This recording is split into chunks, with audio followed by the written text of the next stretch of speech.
नमस्कार, मैं हूं अंजलि आपके साथ। आप देख रहे हैं हमारी स्पेशल रिपोर्ट। पाकिस्तान से आज एक चौंकाने वाला वीडियो आया। ऐसा वीडियो जिसमें पाकिस्तान का मौलाना है, पाकिस्तान की आवाम है, बंटवारे और जिन्ना का जिक्र है। लेकिन सबसे चौंकाने वाली बात यह है कि इसमें हिंदुस्तानी भाईजान यानी असदुद्दीन ओवैसी का भी जिक्र है।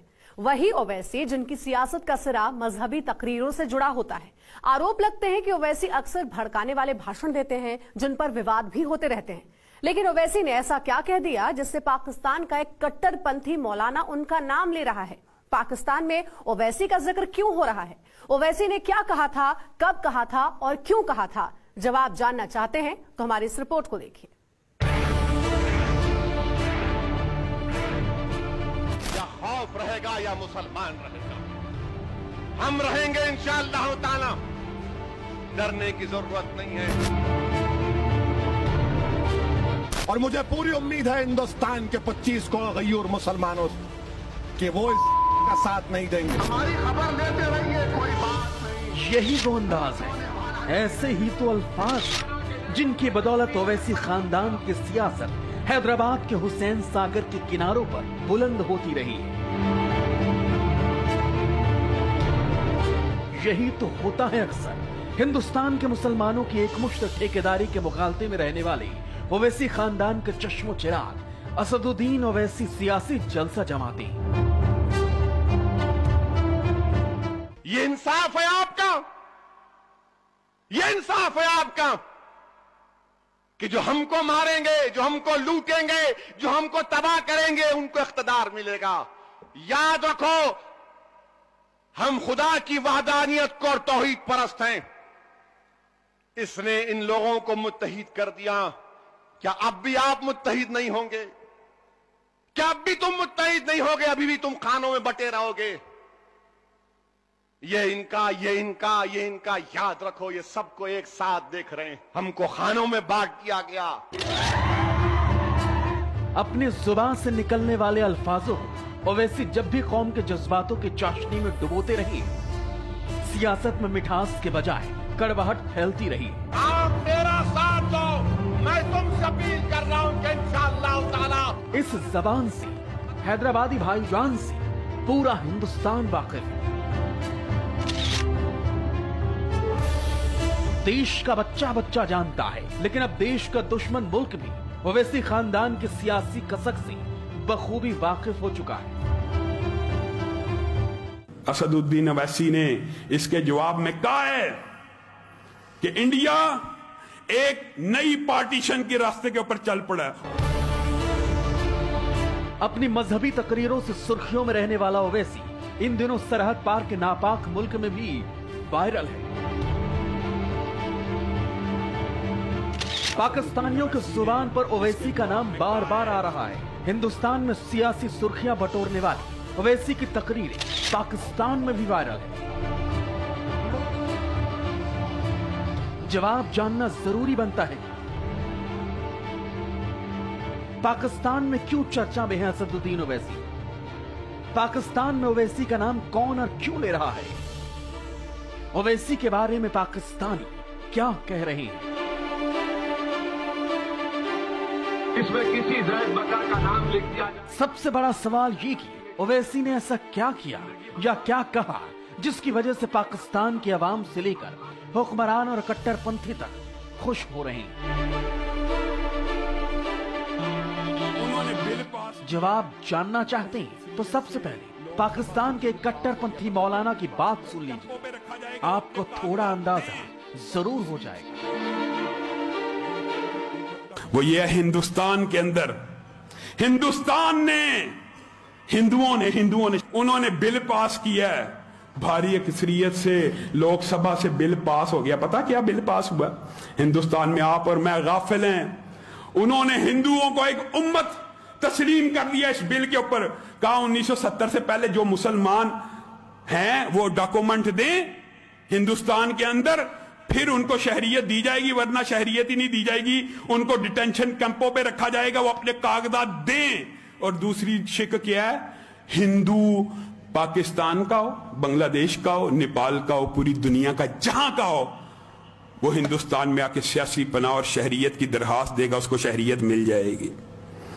बताइए, पाकिस्तान जो इस्लाम के नाम पे बना, क्या पाकिस्तान में ऐसा कोई बिल पेश हो सकता है कि शाम का मुहाजिर आए, फलस्तीन का, बर्मा का, पाकिस्तान की शहरियत हासिल करे? आज पूरी मुसलमान उम्मत के अंदर एक मुल्क ऐसा नहीं है जो इस तरह का ऐलान कर दे कि दुनिया भर के अंदर जो मजलूम मुस्लिम हमारे मुल्क में हम उनको शहरियत देते हैं। हिंदुओं ने, हैरान कुन बात है।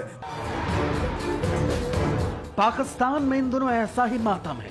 पाकिस्तानी हिंदुओं को हिंदुस्तानी बनने का हक मिलने से इमरान, कुरैशी, रशीद से लेकर भाजपा तक बौखलाए हुए हैं। इसलिए इस कट्टरपंथी मौलाना के शब्दों के फेर में मत पड़िए। मौलाना ने असली बात तो इसके बाद की, ओवैसी का जिक्र भी यही आया। सुनना चाहेंगे? ऐसी तबकाती तकसीम के बावजूद उनकी असेंबली में बिल पास हो गया है कि जो मजलूम हिंदू जहां का भी होगा वो भारत में शहरियत की दरखास्त दे, इमीडिएट उसको शहरियत दे दी जाएगी और कोई भी मुसलमान भारत का शहरी नहीं बन सकता। बताइए, असदुद्दीन अवैसी ने इसके जवाब में कहा है कि इंडिया एक नई पार्टीशन के रास्ते के ऊपर चल पड़ा है। सही सुना आपने। पाकिस्तान में ओवैसी का जिक्र कुछ इसी तरह हुआ। इस पाकिस्तानी मौलाना का तारुफ भी जान लीजिए।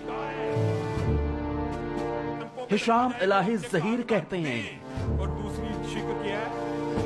अक्सर मोस्ट वांटेड दहशतगर्द हाफिज सईद के संगीत में नजर आती, लिहाजा लफ्ज और जहर उगलने का लहजा हाफिज से ही उधार लिया है। वैसे ये जानना भी जरूरी है कि ओवैसी ने ऐसा क्या कहा था, वो कौन सी बात है जो इस पाकिस्तानी मौलाना को इतनी भा गई। ये कानून जो बनाया जा रहा है इसलिए बनाया जा रहा है कि दोबारा पार्टीशन हो। आप तो उनको दबा रहे हैं, उनके सीने पर पैर रखकर आप कह रहे हैं कि अब तो इस मुल्क का बाइज़्ज़त शहरी नहीं बल्कि तो स्टेटलेस बनाया जाएगा। इसीलिए मैं कह रहा हूं मैडम कि ये एक पार्टीशन होने जा रहा है मैडम। 5 के तहत ये जो सेक्शन नागरिकता कानून को लेकर लोकसभा में बहस के दौरान ओवैसी ने इसी तल्ख अंदाज में अपना विरोध जताया था। ओवैसी जिन्ना का जिक्र तक करने से पीछे नहीं रहे थे। ओवैसी ने बिल की कॉपी तक फाड़ दी थी। ओवैसी का ये गुस्सा, ये अंदाज देश ने तो देखा है। ओवैसी के ये शब्द देश के दुश्मन मुल्क के कट्टरपंथियों के कानों में भी पहुंचे। फिर क्या था, मौलाना को मौका मिल गया। पाकिस्तान के इस छोटे हाफिज ने कैसे कहा और क्या कहा, खुद सुनिए। असदुद्दीन अवैसी ने इसके जवाब में कहा है कि इंडिया एक नई पार्टीशन के रास्ते के ऊपर चल पड़ा है और अल्लाह करे उसकी ये बात सच साबित हो। हिंदुस्तान के मुसलमानों को अल्लाह की कसम चाहिए अब भी खड़े हो जाएं। उस वक्त भी जिना के साथ खड़े होने का वक्त था। आज अबुल कलाम का हिंदुस्तान अपनी मौत मर गया है। आज अबुल कलाम का हिंदुस्तान सिस्कियां ले रहा है। आज वहां पे मुसलमानों के ऊपर जुल्म और सितम की एक अलग दास्तानें हैं, लेकिन हिंदुस्तान की मुस्लिम लीग और असदुद्दीन अवैसी को चाहिए हिंदुस्तान के अंदर पार्टीशन की एक नई तहरीक को चलाया जाए। हिंदुस्तान की धरती से एक नया मुस्लिम वतन निकले। सियासत में जरा सा जिक्र किस तरह मुल्क के दुश्मनों को मौका दे देता है। पाकिस्तान के दहशतगर्दों के मौलाना की ये तकरीर इसकी तस्दीक कर रही है। सवाल यह है, क्या पाकिस्तान के कट्टरपंथी मौलानाओं की तरह बेशर्म मुल्क के बेगैरत हुक्मरान और सियासतदान भी ओवैसी की मजहबी तकरीरों को लेकर ऐसा ही सोचते हैं? पाकिस्तान की असेंबली में ओवैसी का नाम क्यों लिया जा रहा है? आज पाकिस्तान कमजोर है।